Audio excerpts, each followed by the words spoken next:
Hey guys, so I'm back with another video.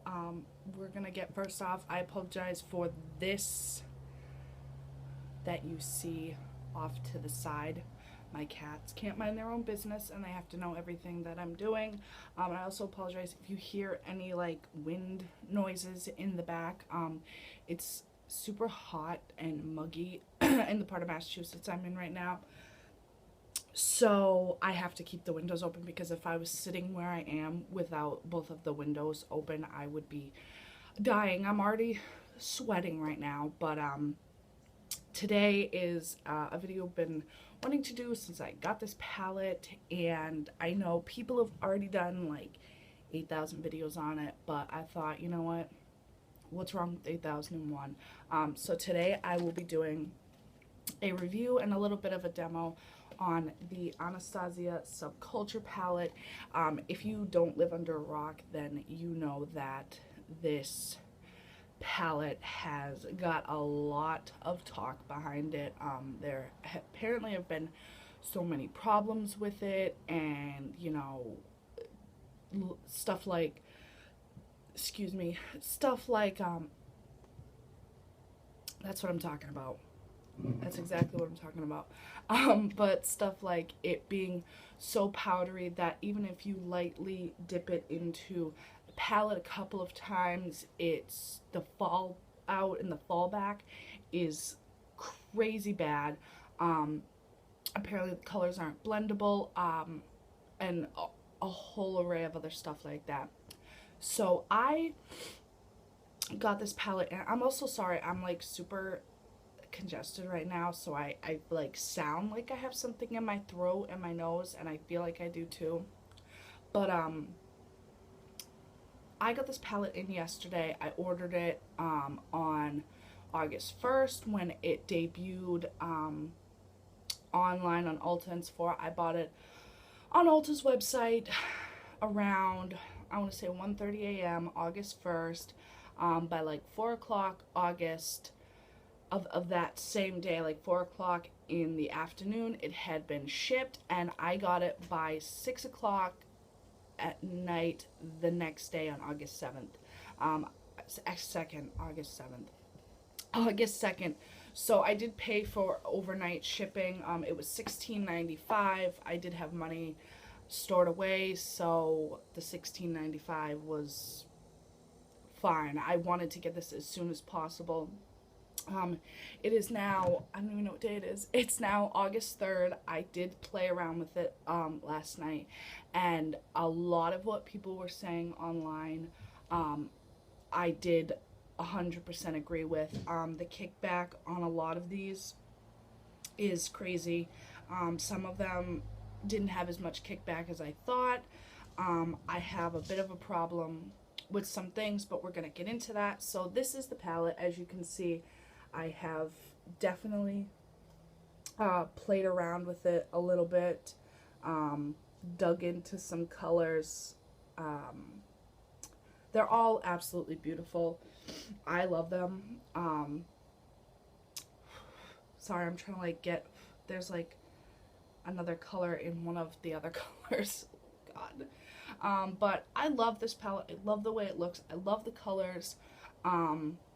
But I do have some problems with it, and I am hoping that it was just because I was rushing myself last night and I was just trying to, you know, use it. I just really wanted to use it and see what was going on. But I was having so many problems with it. I just chucked out what I was doing and just completely wiped my eyes off. But I am going to go and prime my eyes and draw in my eyebrows, and then I'm going to start a look for you and see if I have just as many problems as I did yesterday. So I will be right back. Okay guys, so I am back. I've drawn on my eyebrows. You can see the concealer line because I haven't put foundation on yet.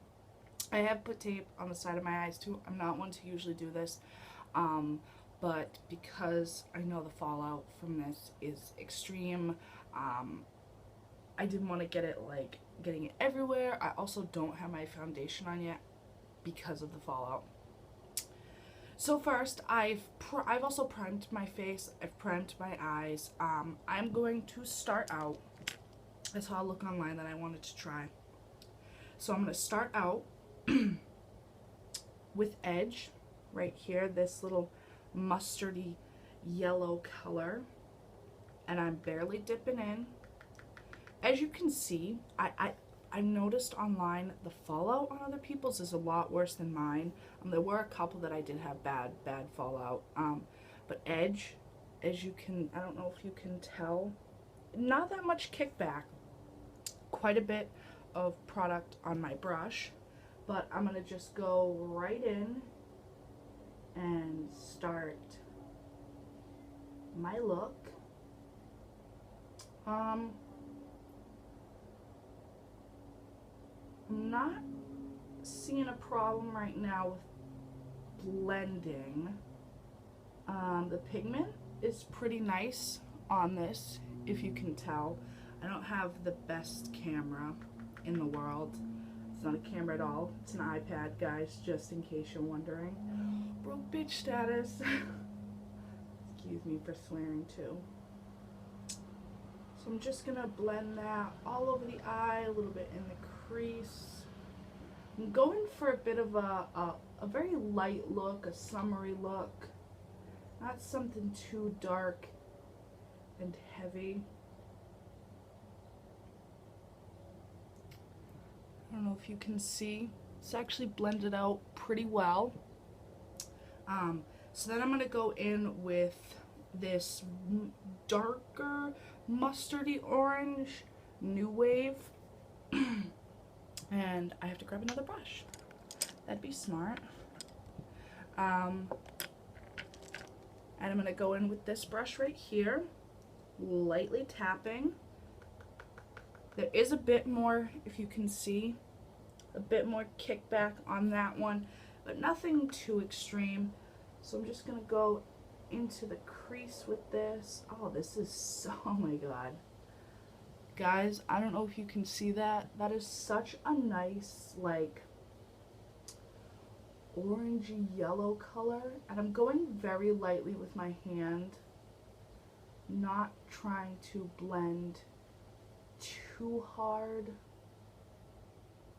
But I do want to get it all nice. I'm having a bit of better luck with this today than I was yesterday. The color's a lot more nicer. They seem to be blending nicer, but I am taking my time, which is kind of the problem in this, is you do have to take your time. I don't know if you can see that they've actually blended really well together. And this looks super duper nice. I love these orangey colors. But that's the problem with this palette, is you can get a nice look, you can get a really blended look, but you have to go slow. You have to take your time. And a lot of people don't have time for that. They want, you know, they want their face to look great. They want to have that beat glam look. But they don't have 20, you know, 30, 40, whatever minutes it takes to get just such a simple eye look, because, you know, I've already taken a lot more time than I usually do just to get two colors into my eye. I've already blended them a lot, but I don't know if you see that. It's a bomb color. So next I am going to go in with this brush right here. I don't have the names of brushes. I'm horrible with names of brushes. And I'm going to go in with Roxy, which, if you watched, I can't think of her name. It's Alyssa something. She went into Roxy right here, which is like, ooh, if you can see it, it's such a beautiful color. It's like a peachy pink color, and it's swatched on my hand so well. She had such a problem with the fallout of this color, and I did have quite a bit of fallout, but not as much, which still confuses me but aggravates me. And I'm going to go right over the whole entire lid with this. And like I said, I am just going for a light look, a very pretty summery look. You know, I wanted to get those mustardy colors in there, and I want to get this peachy color. This color I'm having a bit of a problem with, getting it to spread over my whole lid. I don't know if I didn't get enough on the brush or if it's not blendable, but I am having a bit of a difficult time. Not the worst time in the world.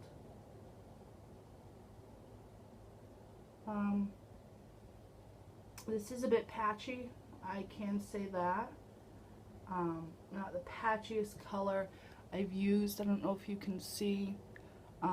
It's not the patchiest color I've ever used, but it is definitely not the best. I'm just building. It is a lot better when you build. That's another problem with it. People don't, you know, they don't have time to build and build and build. I'm home right now and I do have time, but a lot of people, they don't have time to just put a first layer, second layer, third layer. You know, they wanna go into the palette, know that the color's gonna blend super quick for them. And then I'm just gonna take my brush again, go back into New Wave just a little bit. As you can see, barely any on my brush. And I'm gonna just blend this in a little more so that you don't just see a huge line of, you know, Roxy and then a line of New Wave.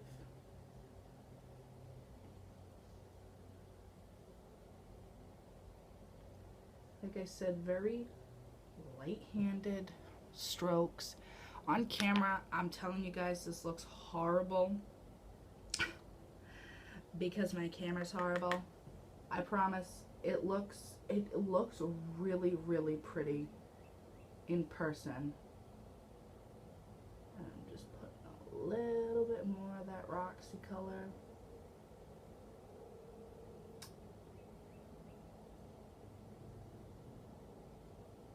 I do see a problem though.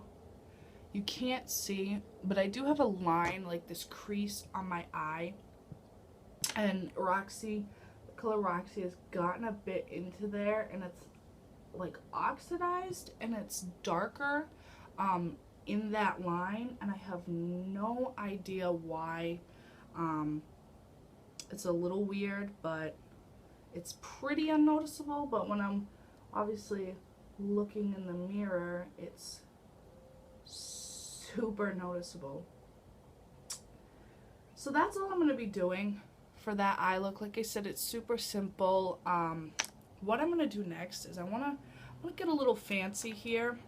I'm going to take one of my regular liners and I'm going to try to use Adorn. I had a problem with Adorn yesterday. No, I'm going to do Electric. I had a problem with this. I'm going to take the Shimmer Chromey Electric. You cannot see it in my camera, but it's like a creamy greenish color, and I'm actually going to try to make like an eyeliner with this, and we'll see how it works on this. So just gonna,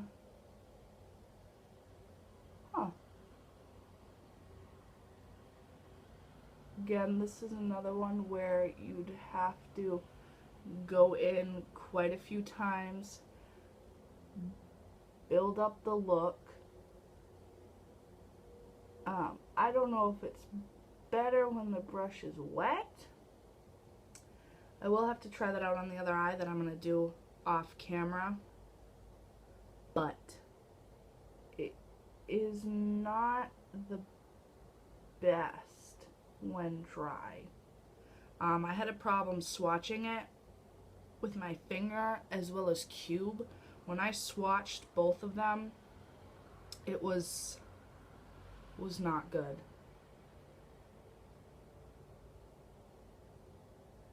Once you pack it on, it starts to get a better look, but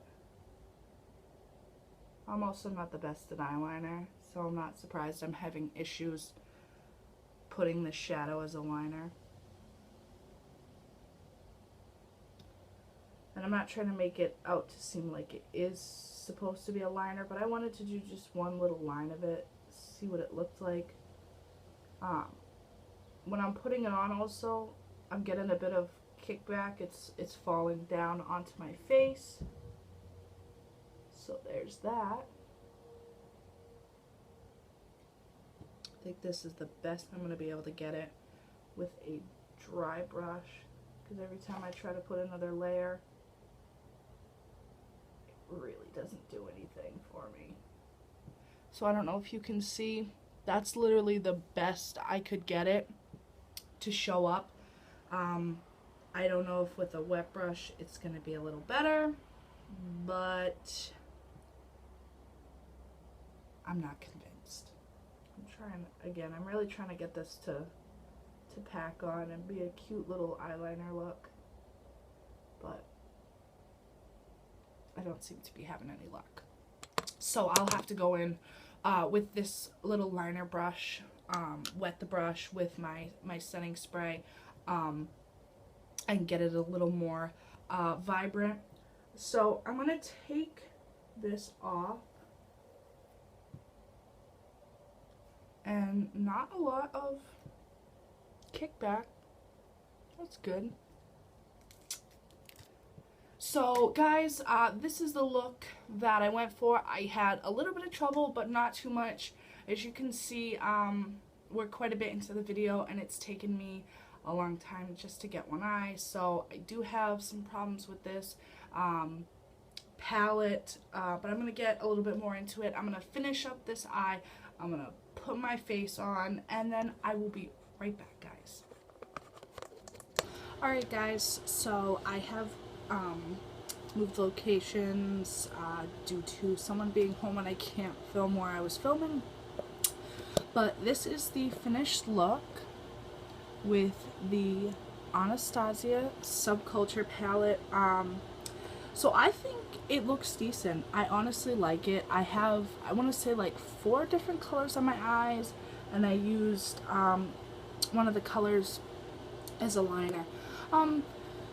So my final thoughts on this palette are iffy, is what I could use. I don't hate it, but I don't absolutely love it. I think if you take the time, if you have a very light hand and you go slow, you can get a beautiful look. But that's the problem. A lot of people don't have time. They don't have hours or even an hour to do their makeup. They need a palette that's going to have all the colors they need, and it's going to be able to blend easily, and they're just going to be able to slap on a decent or a really nice looking palette on their eye. And I feel like this is not the palette that is going to get that for you.